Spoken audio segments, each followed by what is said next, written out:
dengan kematangan, menerajui kesejahteraan Selangor Darul Ihsan.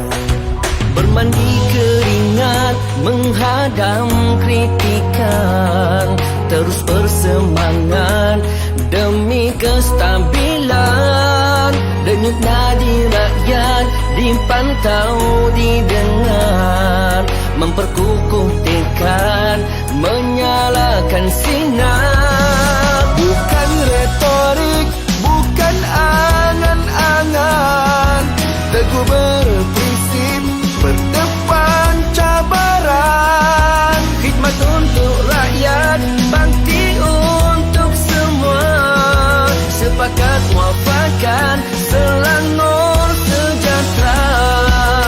Pas menerajui kesejahteraan negeri Selangor Darul Ihsan. Parti Islam se-Malaysia istiqomah berkhidmat demi sejahtera di sini dan di sana, agar Selangor terus sejahtera, agar Selangor terus berjaya menjadi yang terbaik.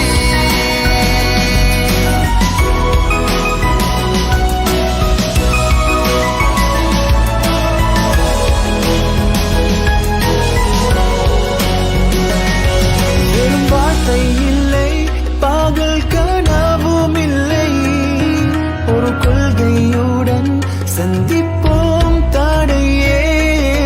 Ini makal sewai kilanggal serme, ungai nainda Selangor yirme.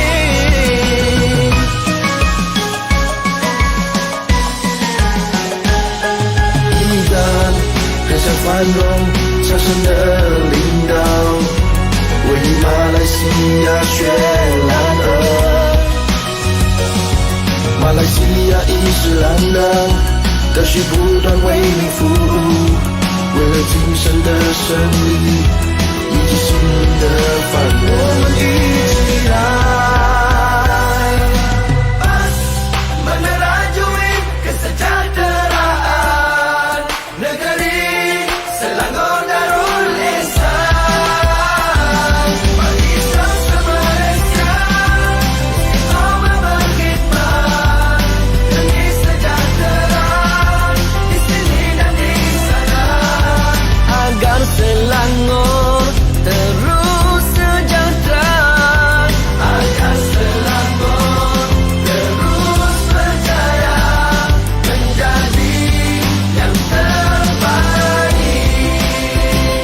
Teladan Malaysia, teladan Malaysia, Selangor sejahtera.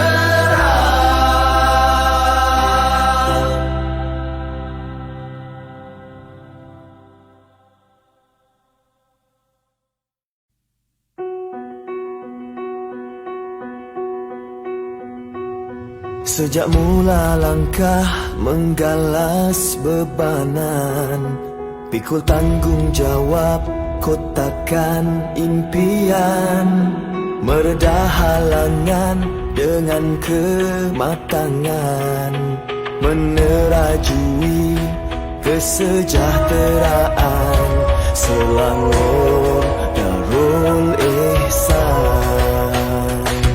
Bermandi keringat menghadam kritikan, terus bersemangat demi kestabilan. Denyut nadi rakyat dipantau, didengar, memperkukuh tekad, menyalakan sinar. Bukan retorik, bukan angan-angan, teguh berprinsip, berdepan cabaran. Khidmat untuk rakyat, bakti untuk semua,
生的领导，我以马来西亚绚烂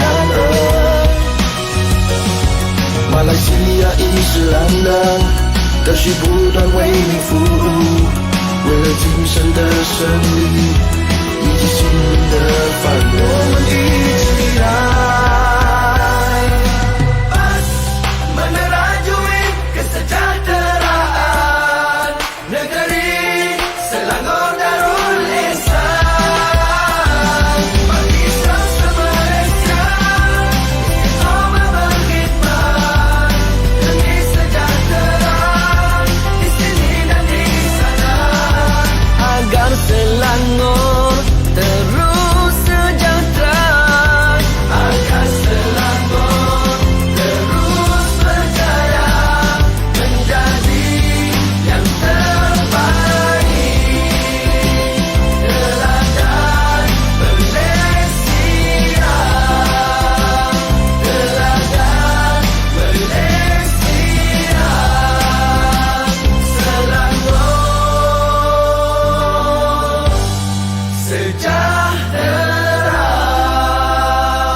Sejak mula langkah menggalas bebanan, pikul tanggung jawab kotakan impian, mereda halangan dengan kematangan, menerajui kesejahteraan, Selangor Darul Ihsan.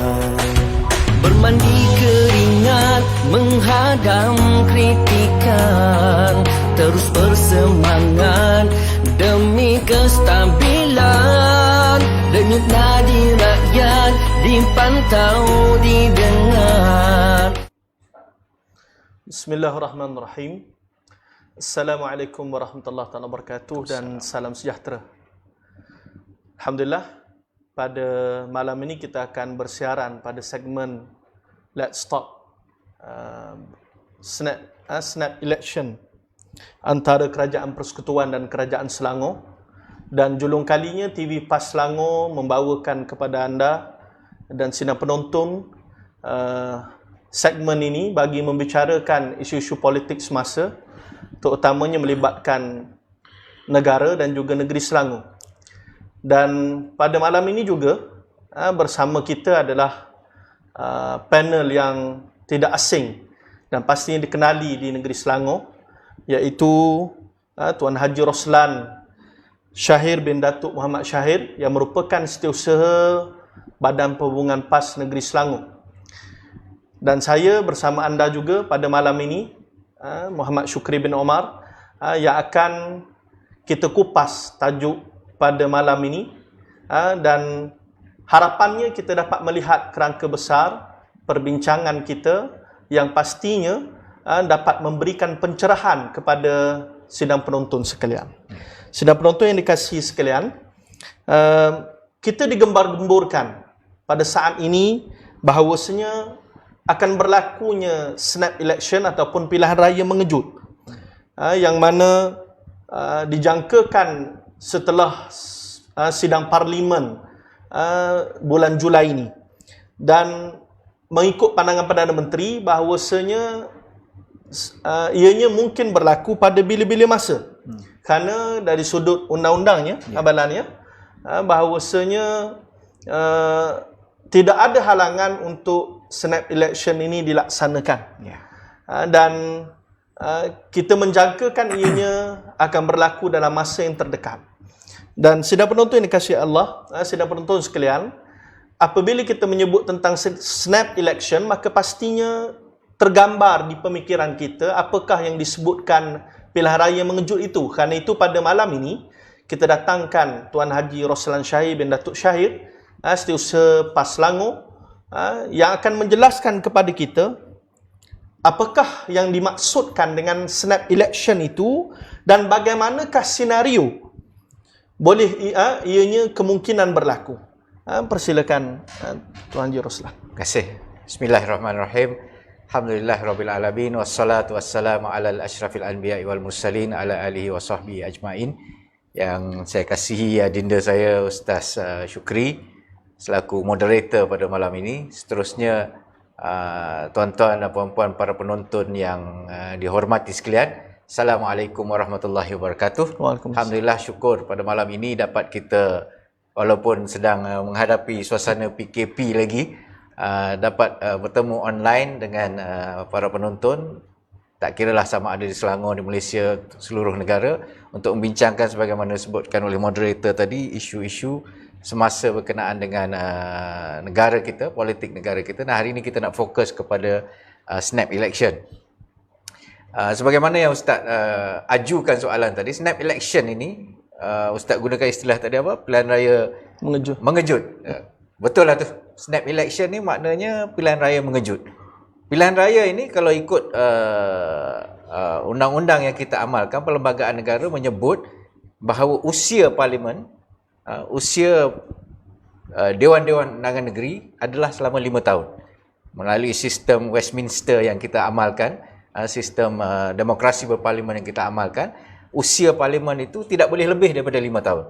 Maknanya kalau contohnya parlimen penggal yang ke-14 ini, kita mengadakan pilihan raya umum tempoh hari bulan Mei tahun 2018, bermakna tahun 2018, 19, 20, 21, 20, 23. Tahun 2023 baru matang usia parlimen ini dan ia boleh dibubarkan pada ataupun sebelum tarikh matang. Jika selepas daripada tarikh matang, hari yang ia matang itu secara automatik ia akan terbubar, sama ada dibubarkan terlebih dahulu ataupun dia automatik terbubar. Jadi snap election ini bermaksud pilihan raya yang mengejut, yang diadakan di luar daripada tarikh yang biasa itu. Maknanya usia yang biasa 5 tahun itu. Mungkin kalau kita sebut tadi pilihan raya umum ke-14 bulan Mei 2018, hari ini kita bulan Julai 2020, tiba-tiba esok di Dewan Rakyat, lusa di Dewan Rakyat, Yang Amat Berhormat Perdana Menteri membuat keputusan nak membubarkan parlimen, maka Yang Amat Berhormat terpaksa menghadap kepada bawah Duli Yang Maha Mulia Tuanku Yang di-Pertuan Agong, dan hanya melalui restu ataupun keizinan tuanku barulah parlimen boleh dibubarkan. Jadi kalau itu berlaku, dia snap election lah, maknanya segera, di luar daripada tempoh matangnya. Kalau dalam minggu ini contohnya, makna dalam 2 tahun begitu. Jadi itulah yang dimaksudkan snap election. Dan snap election ini biasanya pilihan raya ini adalah untuk kerajaan ataupun parti politik yang berdaftar untuk merebut kuasa. Dari segi teknikalnya, untuk mendapatkan kuasa untuk merintah negara. Jadi yang memberi kuasa itu adalah rakyat. So pilihan raya ini adalah medan pemilihan untuk rakyat. Jadi rakyat buat pilihan, dan apabila telah pilih, maka usia kerajaan itu 5 tahun. Macam kita, bila dah terbentuk, maka Perdana Menteri akan diangkat oleh Yang di-Pertuan Agong dan dia membentuk kerajaan. Jadi senarionya begitu. Tetapi bila sebut snap election ni, maka ada sesuatu di sana yang memungkinkan ataupun yang mendesak Perdana Menteri dan kerajaan pemerintah untuk perlu mengadakan pilihan raya awal. Atas sebab-sebab yang dia fikirkan perlu. Contohnya kalau berlaku ketidakyakinan Perdana Menteri bahawa kerajaan dia ini boleh bertahan. Contoh, mungkin ada ura-ura, ada nak melompat ni dah jadi amalan politik dalam Malaysia hari ini. Jadi kalau berlaku kecenderungan itu, ada kebimbangan, dia boleh membubarkan parlimen, mengambil keputusan dan adakan snap election. Tetapi kiranya kerajaan dia stabil, dia sebenarnya bukan bilangan, Ustaz ya. Kalau kita ikut sejarah yang paling dekat, kerajaan negeri Kelantan contohnya, selepas daripada pilihan raya umum tahun 2004, kerajaan Kelantan di penghujungnya itu bertahan hanya dengan majoriti 1 kerusi. Jadi kerajaan sebenarnya boleh terus berjalan walaupun dengan majoriti 1 kerusi. Dengan syarat dia pastikan kalau ada rang undang-undang yang nak diluluskan di Dewan, mesti cukup bilangan dia di dalam Dewan itu. Kalau kurang, bukan makna kerajaan jatuh, tetapi maknanya rang undang-undang boleh tergendala. Dan bajet, contohnya bajet tahunan dibentangkan, kalau tak cukup bilangan majoriti yang dia pegang tu hadir dalam Dewan, maka bajet tidak boleh diluluskan. Itu saja. Tapi dari sudut kemampuan, kebolehan kerajaan untuk terus memerintah, dia boleh terus. Sebenarnya snap election ni, banyak yang mendorong snap election ni adalah keputusan politik. Pada kerajaan dan parti pemerintah, pada Perdana Menteri yang merasakan dia perlukan mandat baru. Contohnya Datuk Seri yang amat berbahagia, Datuk Seri Tun Abdullah Badawi, semasa dia menjadi Perdana Menteri, mengambil alih daripada Tun Dr. Mahathir. Dia merasakan dia perlukan mandat baru, jadi dia isytiharkan pilihan raya pun sebenarnya dah sampai ke penghujung juga, tapi itu kira snap election untuk dapat mandat baru. Itu antara kemungkinan ataupun yang memerlukan untuk diadakan snap election. Jika tidak, jalan seperti biasa. Seperti biasa. Terima kasih Abang. Jadi kita terima kasih Tuan Haji Roslan di atas penjelasan kepada kita berkaitan tentang snap election ataupun pilihan raya mengejut ini, dan bagaimana ianya berlaku, keadaannya, situasinya dari sudut perundangannya dan sebagainya. Dan pastinya apa yang akan berlaku, sekiranya benar berlaku, akan mencatatkan suatu sejarah baru bagi negara kita. Dan kita juga melihat negara-negara yang berdekatan dengan kita seperti Singapura turut melakukan perkara yang sama, Tuan Haji Roslan. Dan kita jangkakan apabila kita menyebut tentang pilihan raya yang mengejut, kerana kebiasaannya apabila berlaku pilihan raya 14 buah negeri ini, dan barangkali mungkin tidak Sarawak lah, kebiasaannya negeri-negeri akan membubarkan DUN mereka serentak. Dan apakah kemungkinan sekiranya berlaku snap election ini, pilihan raya mengejut ini, adakah semua negeri-negeri akan membubarkan DUN mereka ataupun hanya parlimen saja situasinya? Bagaimana pandangan Tuan Haji Roslan? Okey, dalam hal ini sebagaimana saya sebutkan di awal tadi, sebenarnya usia parlimen dan usia Dewan Undangan Negeri ini adalah selama 5 tahun. Satu penggal itu 5 tahun. Tetapi peraturan ataupun undang-undang tidak menyebut yang sekiranya parlimen dibubarkan di luar daripada tempoh wajibnya, maka Dewan Undangan Negeri juga wajib dibubarkan. Tidak.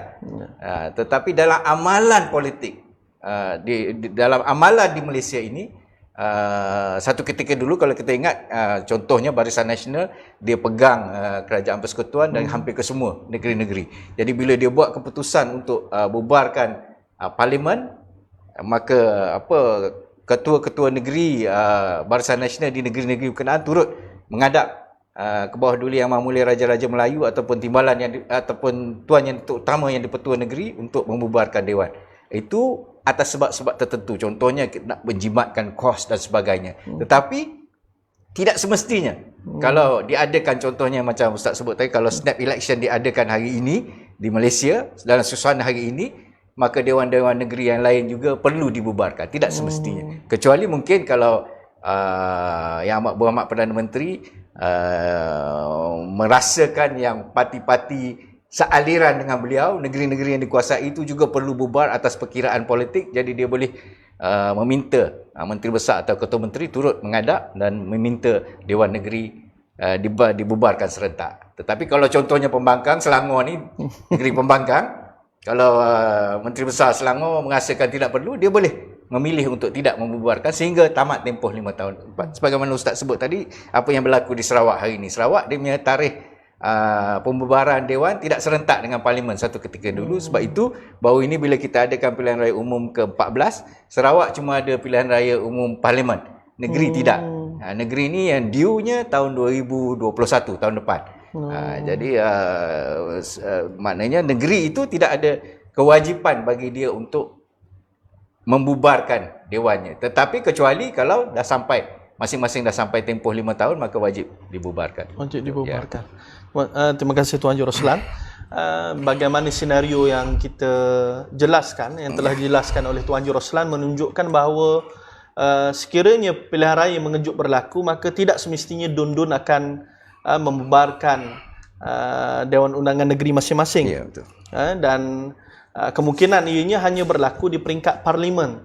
Dan saya kira ini penjelasan yang cukup tuntas untuk kita melihat senario keadaan yang berlaku. Dan saya pasti sidang penonton juga ada di sana soalan-soalan yang ingin ditanyakan, diajukan, boleh ditanyakan di live Facebook kita. Ajukan soalan di sana dan kita akan membaca soalan sidang penonton untuk diajukan kepada panel kita pada malam ini. Dan pastinya panel pada malam ini saya kira di antara guru politik kita di negeri Selangor yang cukup berpengalaman tentang selok-belok politik terutamanya di negeri Selangor. Dan sidang penonton yang dikasihi sekalian, sebagaimana yang kita sebutkan sebentar tadi, apabila negeri-negeri tidak membubarkan parlimen, tidak membubarkan Dewan Undangan Negeri masing-masing, parlimen berhak untuk membubarkan ataupun parlimen boleh melaksanakan pembubarannya apabila setelah Perdana Menteri mendapat nasihat daripada Yang di-Pertuan Agong.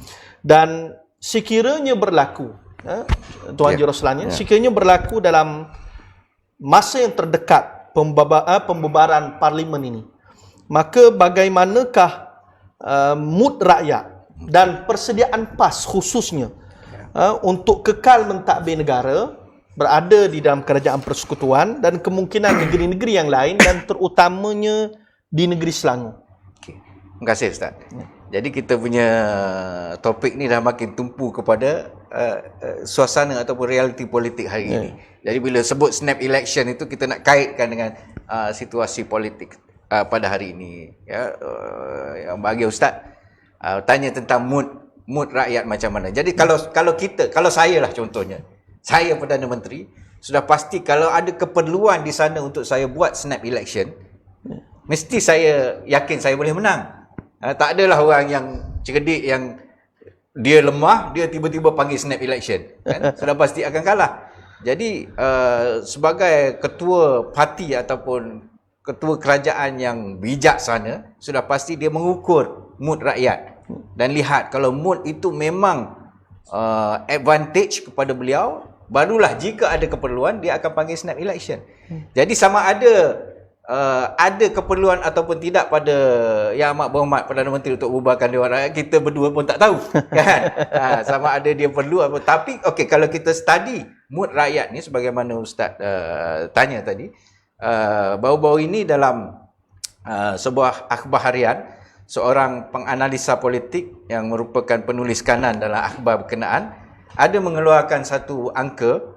Angka ini diperolehi daripada kajian yang dibuat oleh sebuah badan bebas yang sebenarnya telah diarahkan ataupun digajikan oleh sebuah kerajaan negeri di pantai barat. Laporan tu dia tak sebut negeri mana. Tetapi yang kita tahu, kerajaan negeri di pantai barat yang bukan yang pembangkang adalah Pulau Pinang, Selangor dan Negeri Sembilan. Jadi tak tahulah salah satu, tapi saya tahulah, saya tak boleh berkongsi dengan tuan-tuan sebab tak dilaporkan. Dilaporkan salah sebuah negeri di West Coast, di pantai barat. Kerajaan negeri itu telah minta badan bebas ini, yang badan yang popular yang juga tidak disebutkan namanya, untuk membuat kajian mood rakyat terhadap pimpinan. Maknanya sokongan rakyat pada pimpinan-pimpinan politik yang ada pada hari ini, daripada Perdana Menteri Tan Sri Muhyiddin Yassin kepada Datuk Seri Najib Tun Razak contohnya, kepada Datuk Seri Anwar Ibrahim, kepada Tun Dr. Mahathir, termasuklah Datuk Ismail Sabri Yaakob yang hari-hari keluar TV hari ini. Jadi mengukur sentimen. Yang menariknya, sebagaimana dilaporkan oleh sahabat saya wartawan dalam salah sebuah akhbar harian di Malaysia, peratusan mereka yang cenderung ataupun yang confidence, yang yakin kepada nombor satu Tan Sri Muhyiddin Yassin yang amat berhormat Perdana Menteri, Melayunya 91%. Oh, 91%. 91% daripada yang dikaji, orang Melayu, di kalangan orang Melayu menyatakan mereka cukup yakin dengan kepimpinan Tan Sri Muhyiddin Yassin.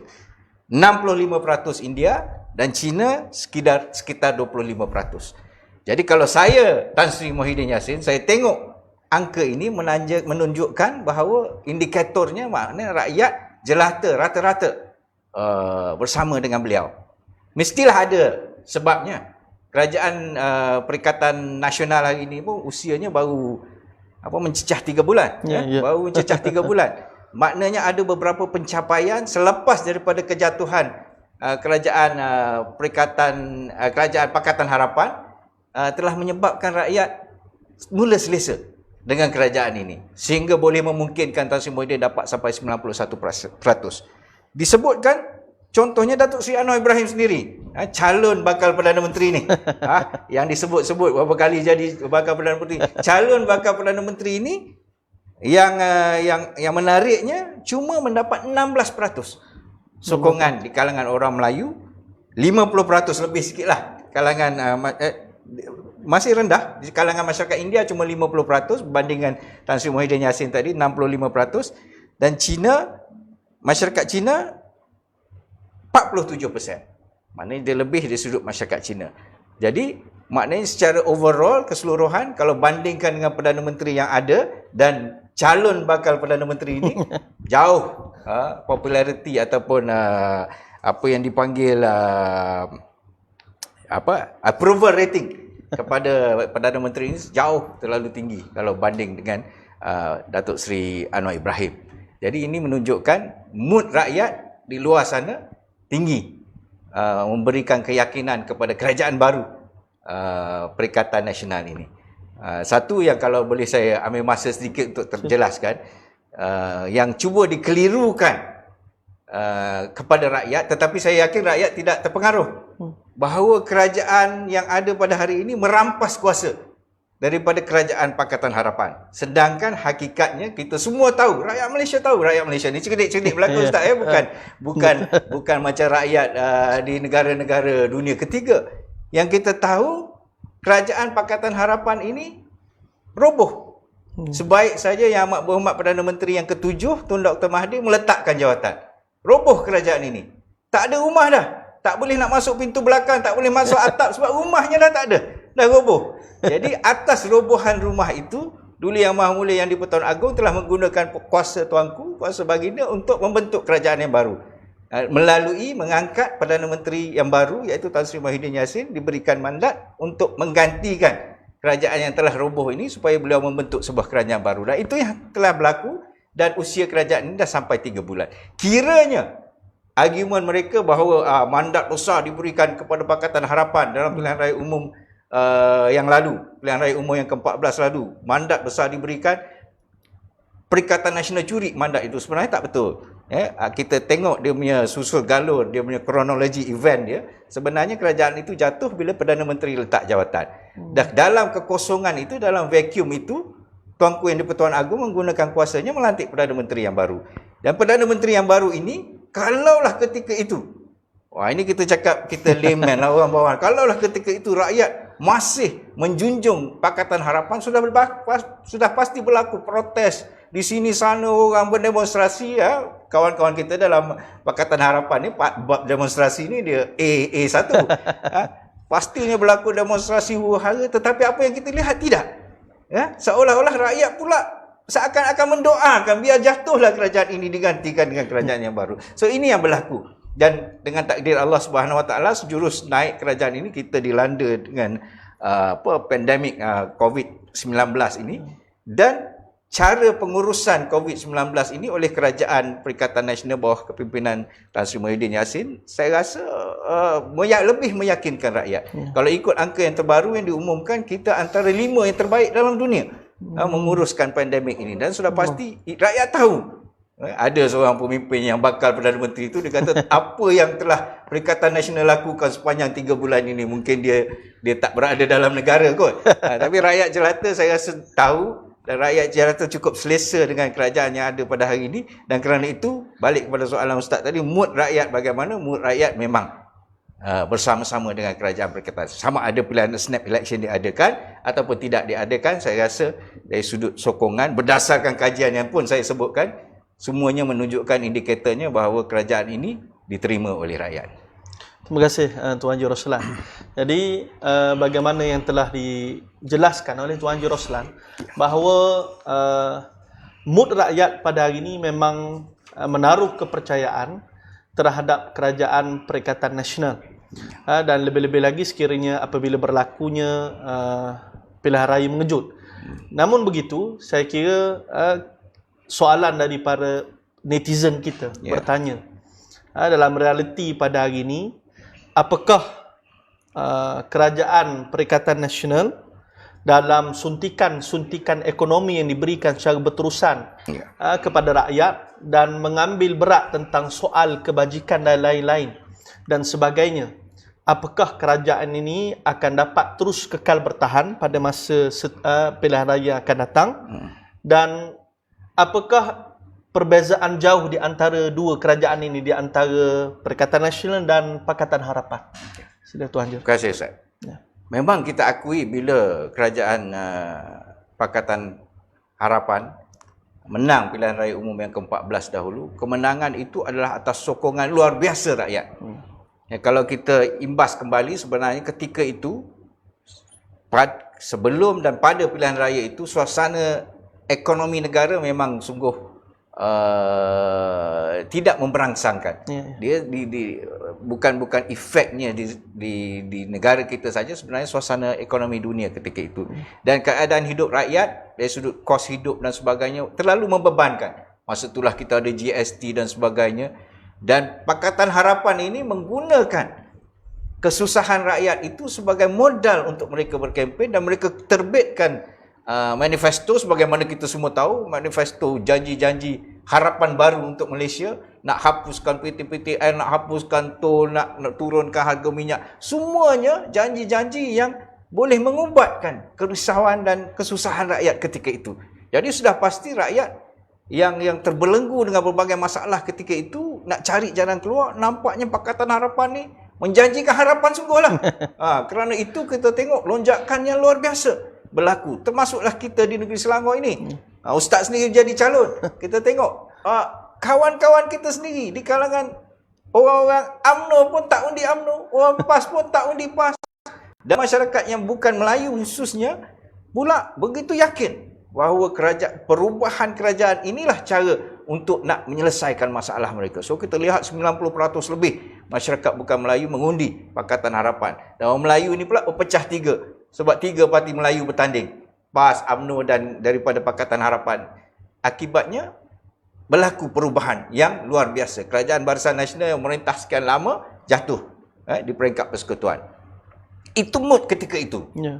Tetapi setelah diberikan mandat kepada mereka, 1 bulan, 2 bulan, masuk bulan yang ke-22, rakyat yang expectkan perubahan kehidupan mereka itu tidak dapat merasai apa yang dijanjikan. Sampai ke peringkat saya, ini manifesto ni bukan kitab suci, tak semestinya ditepati dan sebagainya. Maka rakyat rasa tertipu sebenarnya. Yang paling ramai orang Melayu. Orang Melayu ni dulu taat kepada UMNO, taat kepada PAS, terpaksa memutuskan ketaatan mereka sebab kesusahan hidup mengakibatkan mereka cari jalan keluar, dan Pakatan Harapan memberikan janji itu. Tapi inilah saya ulangi apa yang saya katakan, rakyat Malaysia ni jangan di underestimate. Orang Melayu kita yang di luar sana kata jangan pandang sebelah mata. Betul, kita boleh bagi perubahan dia kepada situasi politik, tetapi bila anda menipu, anda tidak menepati janji, maka rakyat akan hilang kepercayaan dan keyakinan. Rupanya tak tunggu sampai 5 tahun. 22 bulan jatuh kerajaan itu, terus dinaikkan kerajaan yang baru. Rakyat, macam saya sebut di awal tadi, rakyat pun tidak komplain, maka rakyat meletakkan harapan pula pada kerajaan yang baru ini. Alhamdulillah, ini satu perubahan yang diberikan peluang kepada rakyat, walaupun bukan melalui pilihan raya, tetapi kerajaan ini memberikan peluang kepada rakyat untuk menghadapi nasib yang baru, dan terbukti. 22 bulan berbanding dengan baru 3 bulan lebih pemerintahan banyak pencapaian. Dan kalau kita masih ingat, antara rungutan rakyat sepanjang 22 bulan itu adalah beberapa perkara yang dilakukan oleh kerajaan ketika itu yang mengguris hati dan perasaan, khususnya majoriti orang-orang Melayu Islam. Ini diakibatkan oleh dominasi DAP dalam kerajaan. Kerajaan Persekutuan dan Kerajaan Negeri, DAP ni, bila dia menang, dia dah lupa pula dia punya janji-janji dalam manifesto tu. Dia lebih gairah untuk nak melaksanakan cita-cita perjuangan politik dia. yang sekian lama terpendam dalam kalbu, tiba-tiba ada kuasa, idea Malaysia, idea untuk mengekalkan Malaysia sebagai negara sekular, itu pula jadi agenda dia. So itulah kita lihat dia mengganggu status quo, kedudukan orang Melayu, orang Islam, sehingga mencetuskan kerisauan, kebimbangan di kalangan orang Melayu. Dan jadi tak stabil negara ini bila mereka melihat yang kedudukan mereka terancam dengan dasar-dasar polisi dan pendekatan kerajaan ketika itu. Maka mereka menantikan jugalah perubahan. Kalau tak boleh, mungkin pilihan raya umum yang ke-15. Rupa-rupanya dengan takdir Allah, dia jatuh terlentang sendiri. Itulah agaknya apa orang pepatah orang Melayu lama pun cakap, jangan siakap senohong gelama ikan duri ni. Jadi jangan membohong, jangan menipu. Bila menipu ni, doa orang yang di bawah ni jangan main-main ya Ustaz kita. Orang yang dizalimi, orang yang dikhianati ni. Jadi itulah dengan takdir Tuhan berlaku perubahan ini. Dan hari ini kita melihat, bagi saya sendiri, pandangan peribadi saya, snap election ataupun tidak, kalaulah diadakan snap election, saya yakin dan percaya rakyat akan menghukum Pakatan Harapan di atas kesalahan mereka membohongi rakyat, menipu rakyat, dan rakyat cukup yakin. Inilah formula penyelesaian kepada masalah mereka, iaitu melalui Perikatan Nasional ini. Ya. Terima kasih Tuan Haji Roslan. Saya kira penjelasan yang begitu baik kepada sidang penonton yang bertanya, dan kita masih mengalu-alukan soalan daripada sidang penonton untuk diajukan pada panel kita malam ini. Dan sebagaimana yang disebutkan, realiti sebelum ini, saat PAS menyebutkan bahawa PAS akan menjadi kingmaker dalam politik dalam negara. Dan perkara ini apabila setelah berlakunya pilihan raya yang ke-14, kelompok PH khususnya seolah-olah mengejek realiti politik yang telah diutarakan oleh PAS sebagai kingmaker. Dan kita melihat setelah pembentukan Kerajaan Perikatan Nasional, PAS berjaya menonjolkan kemampuannya sebagai kingmaker, dan menteri-menteri yang berkhidmat dalam Kerajaan Persekutuan pada hari ini berjaya menunjukkan prestasi yang cemerlang. Dan pastinya dalam keadaan menteri-menteri PAS berada dalam Kerajaan Perikatan Nasional, seluruh mata tertumpu untuk melihat pencapaian-pencapaian ini. Dan apakah PAS mampu terus cemerlang mengemudi bahtera kementerian-kementerian yang diterajui ataupun tidak? Apa pandangan Tuan Haji Roslan? Ya, memang cita-cita perjuangan politik PAS ini adalah untuk terlibat dalam arus perdana politik negara, terlibat dalam kerajaan. Memang telah menjadi cita-cita sekian lama. Tahun 74 semasa pembentukan Barisan Nasional itu, kita diberi peluang untuk masuk dalam Kerajaan Persekutuan, dan dalam tempoh yang terlalu pendek itu pun rakyat boleh melihat pencapaian kita dalam kerajaan almarhum Tun Abdul Razak Husin contohnya. Dan sekarang ini kita diberi peluang sekali lagi. Kingmaker di sini bermakna kita menjadi penentu dalam lonjakan perubahan ini. Satu yang saya rasa rakyat Malaysia akui peranan PAS ini adalah apabila kita insaf dan sedari dalam pilihan raya umum yang ke-14 itu, bila kita berpecah, orang Melayu Islam ini, bila kita berpecah, maka tatkala itu kuasa politik ini yang selama-lama sebelum ini dipegang oleh orang Melayu Islam beralih tangan. Orang cakap bumi dipijak milik orang kan. Ini diakui sendiri oleh Perdana Menteri yang ke-7, Tun Dr. Mahathir. Dalam beberapa ucapan beliau menyebut bahawa kuasa politik Melayu ini mengecil kerana keputusan politik orang Melayu yang tidak bijak. So, pilihan raya umum yang ke-14 ini adalah pengajaran. Bukan saja buat PAS, kepada kawan-kawan daripada UMNO dan parti-parti orang Melayu Islam lain, bahawa kiranya kita tidak bijaksana dalam buat keputusan, kita berpecah sesama sendiri, akhirnya yang rugi adalah nasib dan masa depan ummah.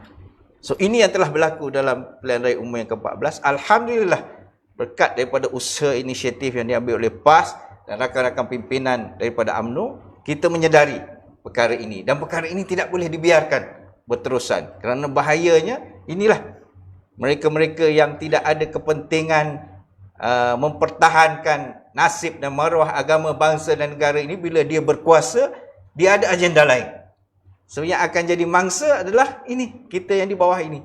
Maka atas persetujuan, atas permuafakatan PAS dan UMNO, kita wujudkan piagam muafakat nasional sebagaimana yang rakyat semua maklum bulan 9 tahun lepas. Kita mengakui bahawa selepas daripada ini, ketika itu, bahawa kita mesti menghadapi pemilihan atau pilihan raya ini satu lawan satu. Kita tak boleh, we cannot afford untuk melihat orang Melayu ini berpecah lagi. Pecah jadi rugi. Saya ambil satu contoh simple di negeri Selangor ini, di Dewan Undangan Negeri N2 Sabak. Sabak ini ditandingi oleh bekas Pesuruhjaya PAS Negeri Selangor, sekarang AJK PAS Pusat, Ustaz Solehin Mohi. Sabak ini hampir 85% Melayu.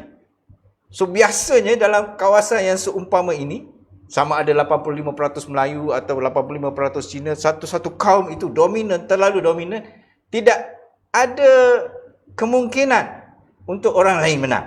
Ya, 85%. Tetapi apa yang berlaku dalam pilihan raya umum ketika itu, PAS meletakkan calon Ustaz Solehin Mohi. UMNO Barisan Nasional meletakkan seorang calon. Pakatan Harapan meletakkan satu calon. Tiga-tiga calon Melayu. 85% atau 80% orang Melayu ini berpecah tiga. Dan terbukti keputusan pilihan rayanya ketika itu, yang ini dapat 6,000 undi, yang ini dapat 6,000 undi, yang ini dapat 6,000 undi. Kongsi tiga. Tetapi yang memenangkan Pakatan Harapan adalah undi 20% ke bawah masyarakat bukan Melayu yang solid memberi undi kepada Pakatan Harapan. Akibatnya, Pakatan Harapan menang. Orang Melayu, orang PAS yang merupakan dominan parti Melayu Islam ini tewas di gelanggang sendiri. So kita, alhamdulillah, kita sedar tentang perkara ini dan kita akui bersama. Maknanya muafakat ini bukan inisiatif PAS sahaja, bukan inisiatif UMNO saja, tetapi kesedaran bersama. Agama pun mengajar kita untuk bersatu, berpegang teguh kepada tadi Allah, jangan berpecah belah, dan kita bangkitkan kesedaran itu di kalangan ahli-ahli kita. Berpuluh tahun kita bertelagah, akhirnya PAS dan UMNO boleh bersatu dalam agenda politik. Dan ditakdirkan Tuhan, sebagaimana saya sebut, jadi pula kerajaan baru ini, dan pemufakatan yang lebih besar bila Tan Sri Muhyiddin Yassin memanggil kita untuk bersama-sama membantu beliau membentuk kerajaan ini, dan inilah yang telah berlaku. So berdasarkan perkara inilah peranan PAS.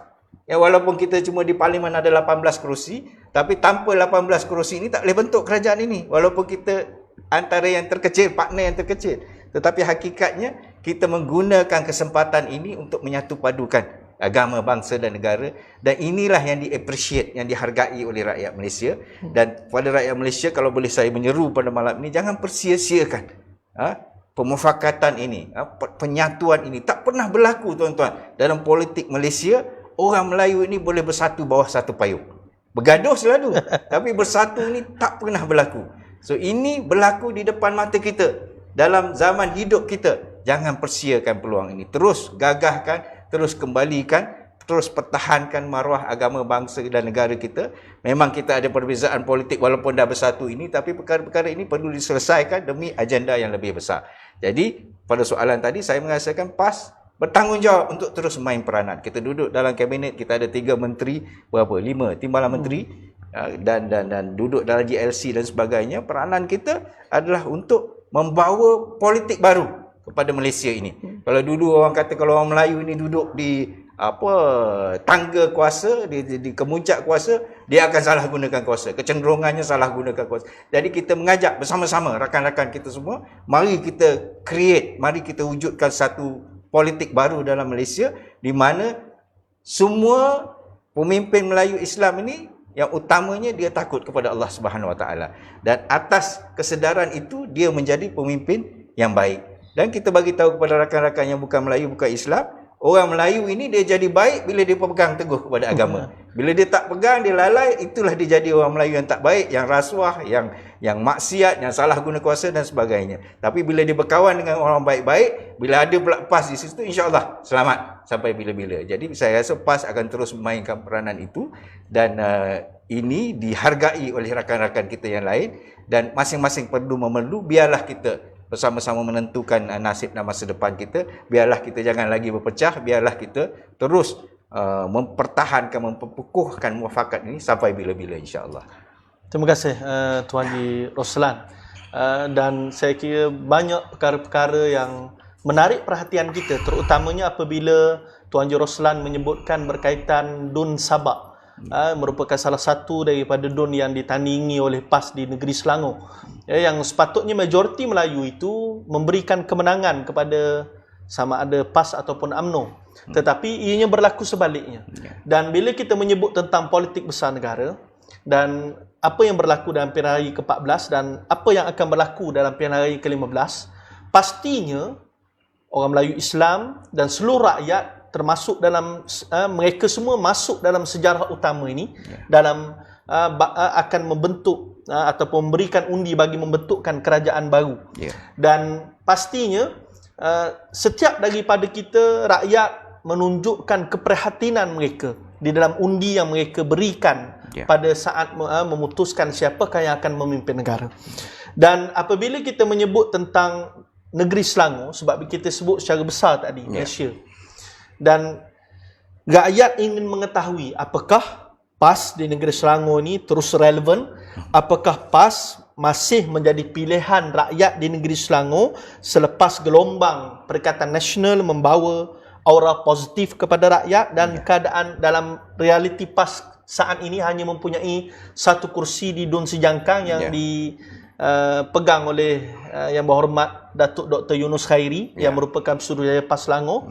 Apakah PAS mampu terus bertahan dan PAS mampu terus menambah kursi di negeri Selangor? Mood rakyat pada ketika ini, Tuan Haji Roslan. Terima kasih, Ustaz. Jadi rakyat sebenarnya sedang melihat tsunami yang kedua. Tsunami pertama politik Malaysia berlaku dalam pilihan raya umum yang ke-14 dulu lah. Bila lonjakan sokongan rakyat yang luar biasa itu mengakibatkan jatuhnya kerajaan Barisan Nasional.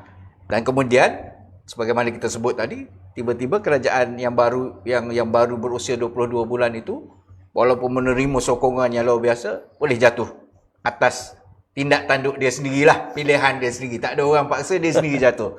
Jadi bila dah naik ni kerajaan yang baru, kita melihat angin perubahan tsunami ini bukan saja berlaku di Putrajaya. Dia melibatkan parlimen, melibatkan kerajaan persekutuan. Dia sudah mula merebak ke Johor, berlaku perubahan kerajaan. Di Melaka berlaku perubahan kerajaan, di Perak, dan yang terakhir di Kedah. Dan hari ini orang mengata akan berlaku di Negeri Sembilan, akan berlaku di Sabah, dan bakal berlaku di Selangor. Jadi benda-benda ini sudah jadi tidak mustahil hari ini. Kalau satu ketika dulu dalam pilihan raya umum yang ke-14, PAS sebagaimana Ustaz sebut cuma menang 1 kerusi. Selangor ada 56 kerusi. PAS menang 1, UMNO menang 4, UMNO Barisan Nasional. Kita ada 5 je daripada 56 kerusi. Maknanya 51 kerusi dikuasai oleh Pakatan Harapan. Kita cuma ada 5 kerusi. Tetapi dalam tempoh 22 bulan itu kita lihat nombor 1 pilihan raya kecil Semenyih. Pilihan raya kecil Semenyih di kerusi yang dikuasai oleh Pakatan Harapan. Dia menang kerusi itu. Berlaku pilihan raya kecil di Dewan Undangan Negeri Semenyih. Sebagaimana kita tahu, gandengan PAS dan UMNO itu yang saya sebut ini satu gandengan yang mewujudkan kuasa politik yang luar biasa. Gandengan PAS dan UMNO mengakibatkan pengundi-pengundi Melayu menjadi yakin akhirnya kita yang kecil ini berjaya mengalahkan gergasi Pakatan Harapan di Selangor ini bila kita menang pilihan raya kecil Dun Semenyih. Itu jadi satu kejutan. Jadi daripada 5 tambah 1 jadi 6. Hari ini daripada 6 naik 15. Kita dengar 5 daripada Bersatu keluar.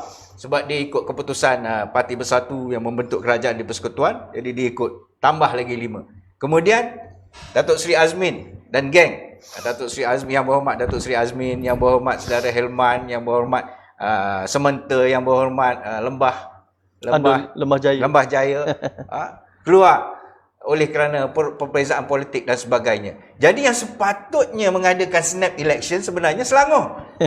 Sebab seorang timbalan speaker keluar daripada kerajaan, 2 exco keluar daripada kerajaan. Bukannya kita. Dia yang, dan mungkin besok lusa entah berapa ramai lagi yang akan keluar. Sepatutnya yang perlukan mandat baru kerajaan negeri Selangor.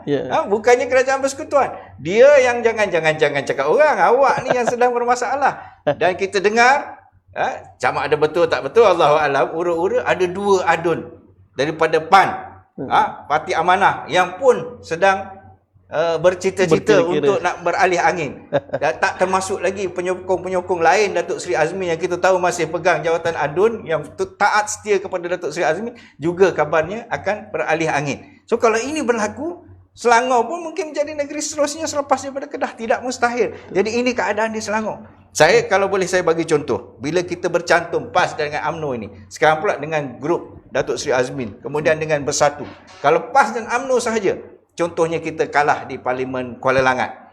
Ya, kawasan majoriti Melayu, Kuala Langat kita tewas.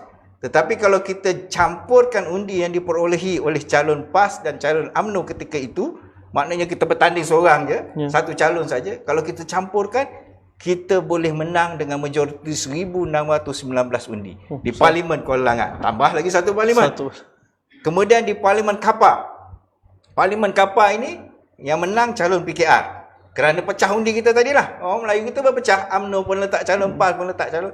Tetapi kalau kita campurkan undi PAS dan UMNO, dalam pilihan raya umum yang ke-14 itu, kita sebenarnya boleh menang kerusi kapal dengan majoriti 10,106 undi.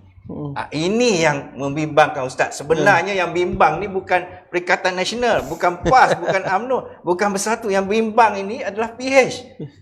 Sebab itu kalau kita sedang membicarakan tajuk snap election, ada tak kita dengar mereka mendesak adakan snap election?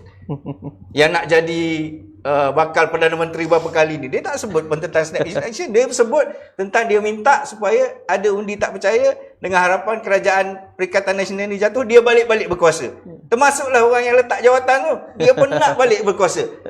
Jadi sebenarnya yang bimbang, sebenarnya yang takut adalah mereka. Tetapi kerana mereka licik berpolitik, mereka mengadu domba rakyat, jadi seolah-olah kerajaan yang ada ini menghadapi masalah, perlu adakan snap election besok 13 Julai sedang parlimen yang penuh, mungkin nak lantik speaker pun tak boleh dan sebagainya. Sedangkan kalau ikut rekod yang kita ada, setakat malam ini Perikatan Nasional mempunyai 114 kerusi di Dewan Rakyat.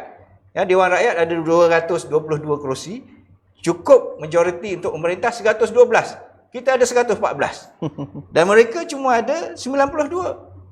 Masuk dengan geng-geng yang sama-sama dia pun berpecah, kalau campurlah semua 108 berbandingkan kita yang 114. Jadi sebenarnya tidak apa yang akan berlaku di Dewan, kecuali ada perkara yang luar biasa. Apa yang akan berlaku hari Isnin nanti adalah smooth pelantikan parlimen, pelantikan speaker, pelantikan timbalan speaker, dan saya rasa lulus rang undang-undang, tidak ada masalah.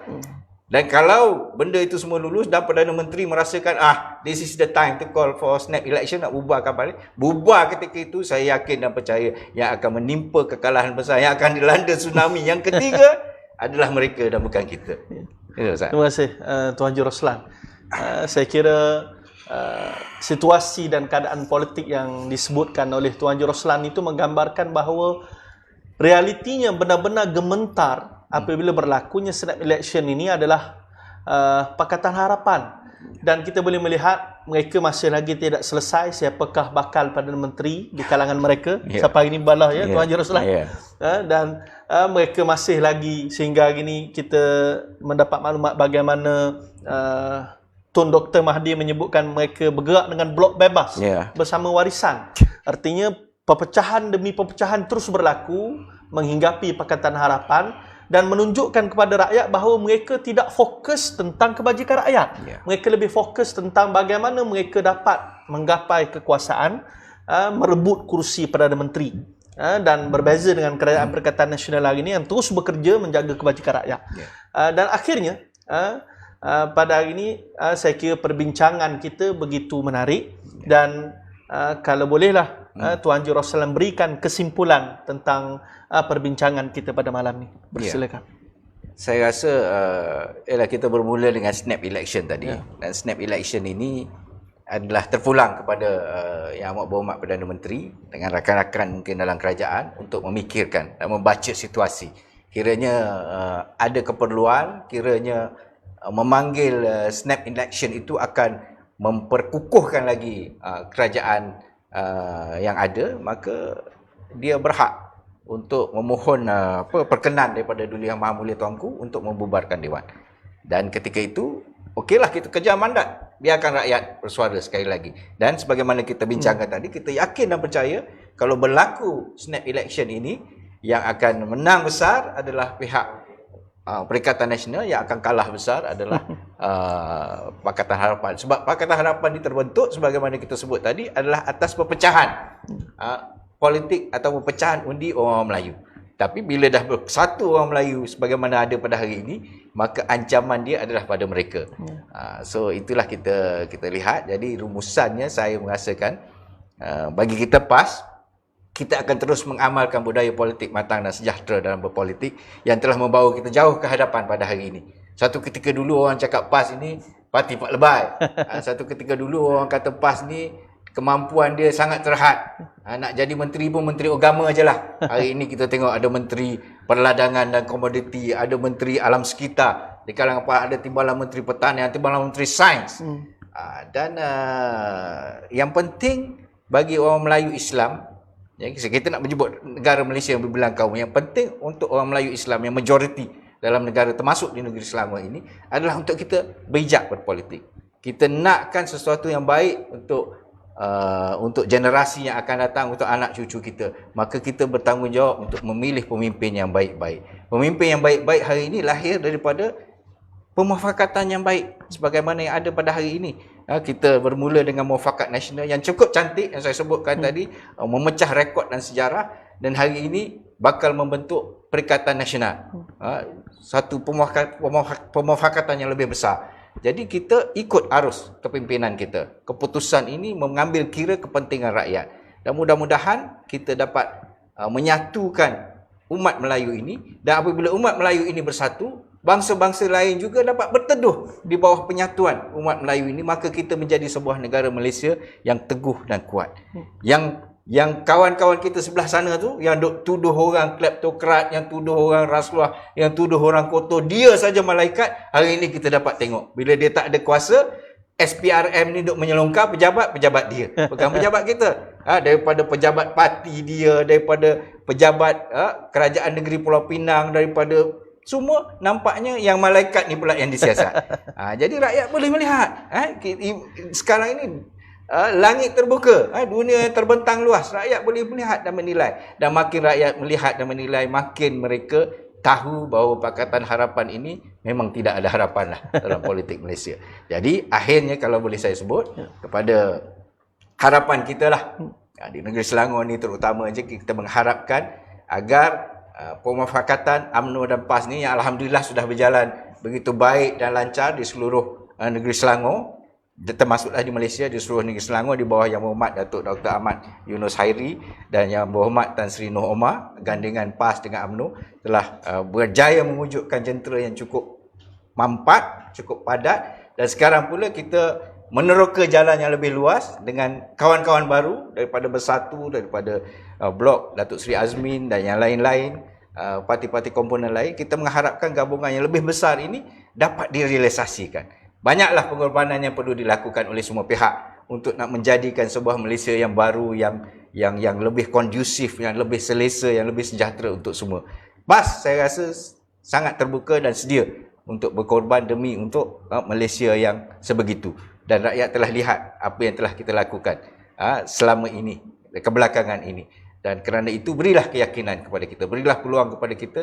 Anda telah menyaksikan dalam tempoh 3 bulan ini, sebelum daripada itu sekian lama di Kelantan, daripada tahun 1990, dan terbaru di Terengganu, terbaru di Kedah, bagaimana kerajaan ini dipimpin oleh PAS. Dan kita mau share experience ini bersama dengan kawan-kawan kita, dan juga menimba pengalaman kawan-kawan kita supaya kita dapat gembelingkan satu kesepaduan yang baik untuk rakyat Malaysia. Jadi itulah harapan kita di negeri Selangor ini, tuan-tuan dan puan-puan. Kalau ada peluang berlaku juga di Johor, di negeri di Perak, di Melaka, juga berlaku di Selangor ini, maka kita sokong bersama-sama. Kerana inilah masa dan ketikanya untuk kita merealisasikan politik baru untuk Selangor dan untuk Malaysia, insya-Allah. Terima kasih Tuan Haji Roslan di atas penjelasan kesimpulan pada perbincangan kita pada malam ini yang pastinya menarik perhatian sidang penonton sekalian. Dan terima kasih bagi pihak TV PAS Selangor. Kami ucapkan pada Tuan Roslan kerana sudi bersama kami. Dan insya-Allah pada segmen-segmen yang akan datang kita akan melihat perbincangan tuntas berkaitan tentang situasi politik, ekonomi, keadaan dan lain-lain yang akan dibawakan oleh TV PAS Selangor yang diuruskan oleh Lajnah Penerangan PAS Negeri Selangor. Dan saya kira terima kasih sidang penonton pada malam ini yang sudi bersama, dan saya minta pada sidang penonton sharekan, sebarluaskan, like page TV PAS Selangor, sebarkan agar lebih ramai mendapat manfaat tentang perbincangan yang bakal dibuat pada masa-masa yang akan datang. Terima kasih, insya-Allah kita bertemu lagi pada segmen-segmen yang akan datang insya-Allah. Sekian, Assalamualaikum warahmatullahi wabarakatuh dan salam sejahtera. Waalaikumsalam.